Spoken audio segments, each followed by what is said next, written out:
Thank you. Thank you. Thank you very much. Thank you. 2016, we did it. We did it. Thank you. And I'm very honoured to be here today. I'm delighted and thrilled that CPAC invited me. Me, a foreigner, in your country. But you know, it's a funny thing. Since November the 8th, since the election of Donald J. Trump, every time I come to America, I'm feeling a little bit more American, I have to tell you.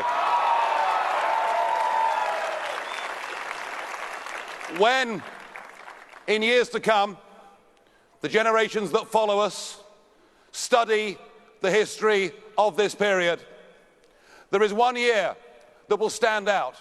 There is one year that every school child will know, and that year is the year of 2016. Because in 2016 we witnessed the beginning of a global political revolution, and it's one that is not going to stop. It's one that is going to roll out across the rest of the free world. I had been fighting against Britain's membership of the European Union for 25 years. 25 years. And if you've endured abuse, if you've been called deplorable, you've only had a few months of being abused. I've had 20 years of it. But you know what? None of it mattered. I always believed that we should govern our own country. I always believed we should be free to reach out and make our own deals with our real friends in the world. And it's funny, our real friends in the world speak English, have common law, and stand by us in times of crisis. So I battled away for all those years. I thought I might become the patron saint of lost causes. And then the referendum came along, and we were told by vast sections of the media that we couldn't do it. We were told by many of the pollsters we couldn't do it. We were told by many of the commentators. Any of this ring familiar with you guys? We were told by the commentators that we couldn't do it, and they lined up all the big businesses, all the big banks, all the big politics, not just from Britain, but from across the world. Do you know we even had a visit from the 44th President of the United States of America? I will, to my dying day, be grateful that President Obama came to my country, intervened in the referendum, and told the United Kingdom's people, told America's greatest friend and ally in the world, and told us that if we voted to get our independence, we would go to the back of the line. And the British people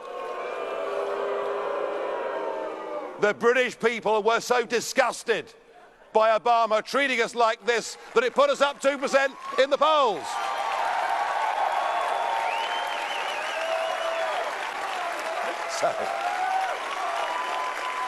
So I shall always be grateful to Obama.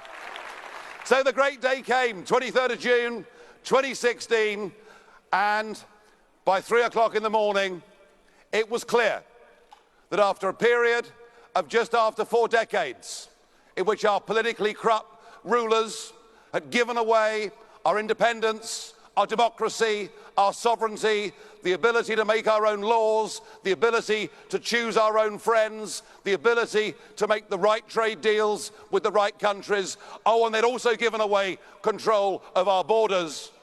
And by 3 o'clock in the morning of June the 24th, it was clear the nightmare had come to an end. We had voted to get our country back.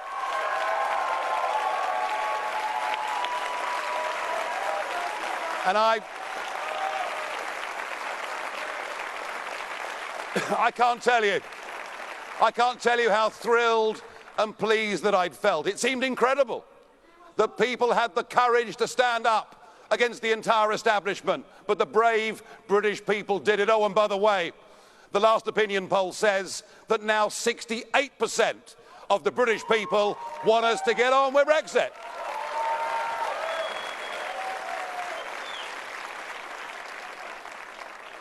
And then a funny thing happened. I went to the Republican convention in Cleveland, and I realized that amongst the Republican activists and amongst a large chunk of the American people, there was something approaching Brexit mania. And I got the opportunity, through my friends in Mississippi, through the governor in Mississippi, I got my opportunity. Would I stand on a platform with Donald J. Trump, and would I tell that audience that what we'd done in Brexit was what you too could do here in America? And I told that audience, don't listen to the pollsters, don't listen to the media, don't listen to the commentators. They're trying to break your will. They're trying to make you stay at home. Don't listen to any of them. And I said, we got our country back on June 23rd, and you can get yours back too on November the 8th. And you know what? I am pleased and proud that I did that in Mississippi, and that I came to America many times in that campaign to give Donald Trump support. I'm proud to have been part of that campaign. I really am. And what I'm seeing 36 days in to the Trump presidency, I'm seeing something quite remarkable. I'm seeing an elected leader who is trying to put in place the platform on which he was elected. How about that? Because we've had years, haven't we, of people making promises, getting into power, and not even attempting to put into place the things upon which they've been elected. And I believe that Trump, who is determined, and we saw him this morning, didn't we? And wasn't he just superb?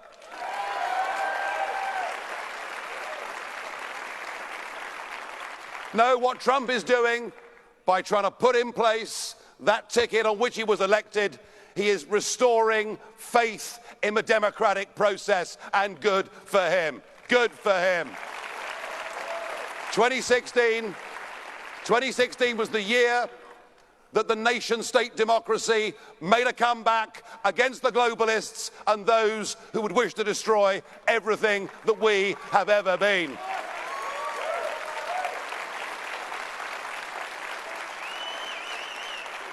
But of course, Trump, amazing personality that he is, could not have done it on his own. He had some good people behind him. He had people like Steve Bannon, Kellyanne Conway, and many others. But he also had every single one of you, and this event is your celebration. Well done to all of you. Now, great though the night of June 23rd was, great though the night of November the 8th was, my favourite part of 2016 wasn't so much the victories, no. My favourite part of that evening of November the 8th was watching the faces of the CNN presenters.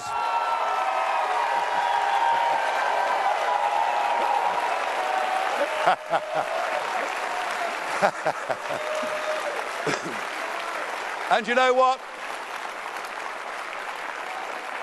They haven't given up, have they? They are in deep denial. They would like to wind the clock back to 2015 to pretend that none of this had ever happened. But just as Brexit becomes more popular by the day, President Trump will become more popular in America by the day.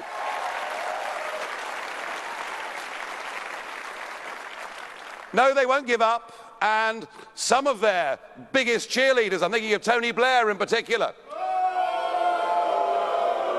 Oh, wow. So he's popular here too, is he? Fine, good. I think of people like Tony Blair, who says that 2016 was just a blip. 2016 was an aberration. 2016 was just an outpour. But Tony Blair is wrong. He's wrong because what happened in 2016 is not the end of this great global revolution. What happened in 2016 is the beginning of a great global revolution.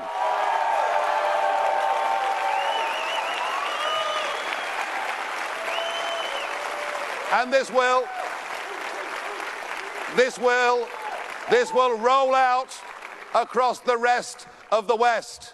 We've got some very exciting elections coming up in the Netherlands, in France, in Germany, possibly even in Italy.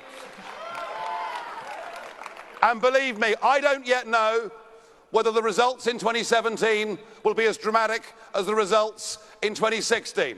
But what I do know is that even if the challengers don't get over the line in this year, what they will do is shift the centre of gravity of the entire debate. Because what is happening across Europe is people are rejecting this form of supranational government. They're rejecting the idea of being governed by a bunch of unelected old men in Brussels.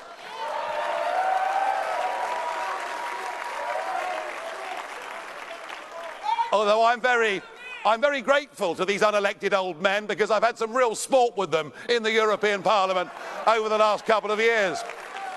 And they're rejecting the absolute madness and idiocy of what Angela Merkel did 18 months ago when she opened up her doors.